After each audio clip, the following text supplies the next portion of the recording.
South African authorities long had eyes on Rogers Mukwena.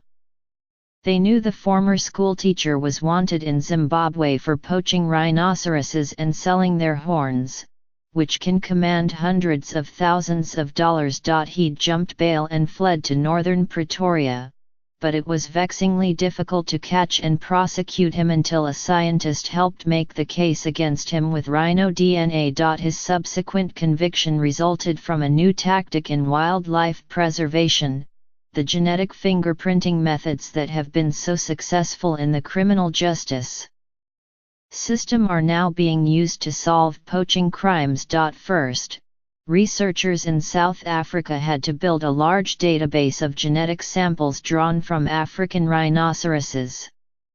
The DNA would be used to match a carcass to a particular horn discovered on a suspected poacher or trafficker, or to rhinoceros blood on his clothes, knives, or axes. To make that possible, Dr. Cindy Harper, a veterinarian at the University of Pretoria, and her colleagues collected DNA from every rhinoceros they could find, more than 20,000 so far. They have taught park rangers how to retrieve blood, tissue, or hair samples from every rhinoceros that is killed, dehorned or moved. The rangers have learned forensic crime scene principles and the importance of the so-called chain of custody to ensure that the samples are not corrupted. Dr. Harper's lab performs the analysis and stores DNA fingerprints. The scientists' database, which they call RODIS, is modeled after CODIS, the FBI system used to link the DNA of suspects to evidence at a crime scene. The approach is promising, said Crawford Allen, Senior Director of Traffic, which monitors illegal wildlife trade at the World Wildlife Fund. A poaching scene is a crime scene, he said. If you want to get through detection and investigation and prosecution, treat it as a crime scene and use forensics. Poaching has escalated exponentially in the past decade, he noted. More than 7,000 rhinos have been killed in the past 10 years. The World Wildlife Fund estimates that 20,000 to 30,000 African elephants are killed each year for their tusks. Their tusks and horns are trafficked through experienced criminal networks.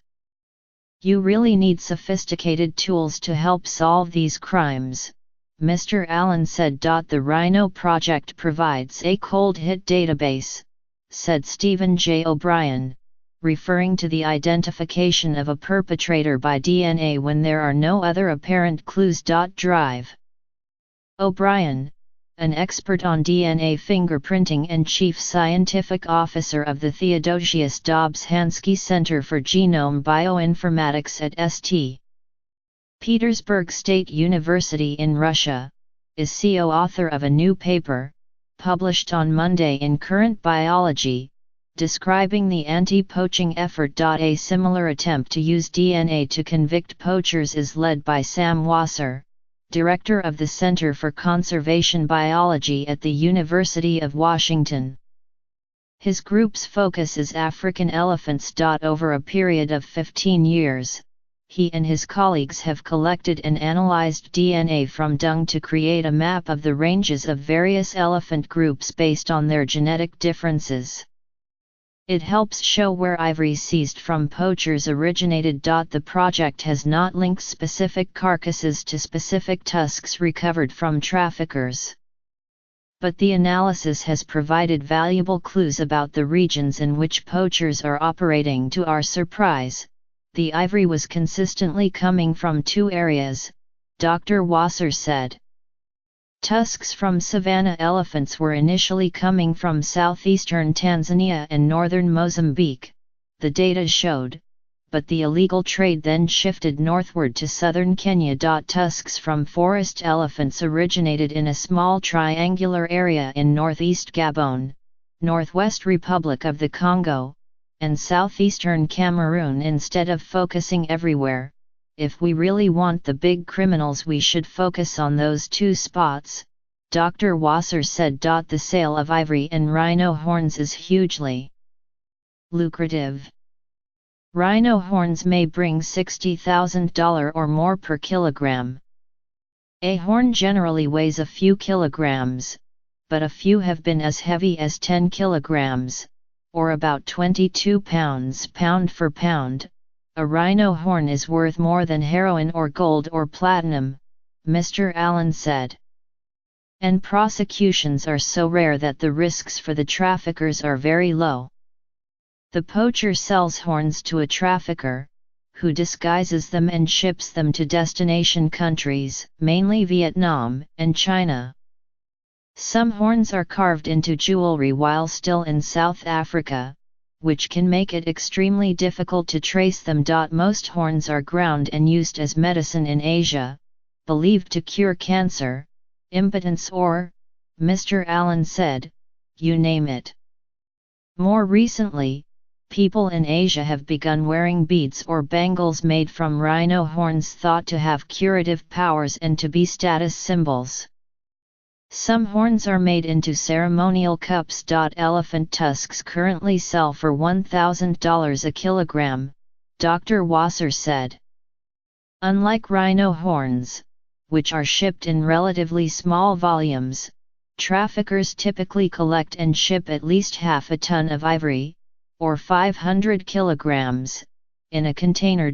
Some seizures have uncovered as much as 7 tons of ivory in a single shipment, Dr. Wasser said. Ivory is primarily bought by collectors or as an investment. Drive. Wasser's primary target is traffickers, not poachers. Even when poachers are caught and convicted, he said, there are 10 more waiting in line to replace them. But traffickers form the basis of the business that makes poaching profitable. The analogy is, are you after a serial killer or a one-time murderer? He asked. To catch a serial killer, Dr. Wasser added, authorities require intelligence-based forensics to prevent future crimes. Dr. Harper also hopes to disrupt the criminal networks shipping contraband, in this case, rhino horns, to destination countries. So far, the rhino database has been used to convict hunters and traffickers in South Africa, Namibia, Kenya, and Swaziland. But the group has not disrupted the criminal conglomerates at the top of the chain, she said. The Rhinoceros project began in 2010, when poaching was skyrocketing. 13 were poached in South Africa in 2007, more than 1,000 are now killed each year. In 120 criminal cases completed or still pending, Rodis has linked DNA on horns, equipment, or clothing to particular carcasses, Dr. Harper said. But it can take years for a case to move through the courts and end in a conviction. The first successful such conviction involved a Vietnamese smuggler who was caught with 7 horns at OR Tambo International Airport in Johannesburg in 2010. 2 were matched to carcasses, and he was sentenced to 10 years in prison. But the case involving Mr. Mukwena was one of the first to involve a well-known smuggler. He was arrested on January 16, 2012, after a police officer spotted him walking across a field carrying a black bag. When the officer confronted him, Mr. Mukwena dropped the bag and ran. It contained 3 rhinoceros horns, 2 from a cow and 1 from her calf. Apprehended, Mr. Mukwena admitted to killing the cow but said an accomplice had killed the calf because it was bothering him.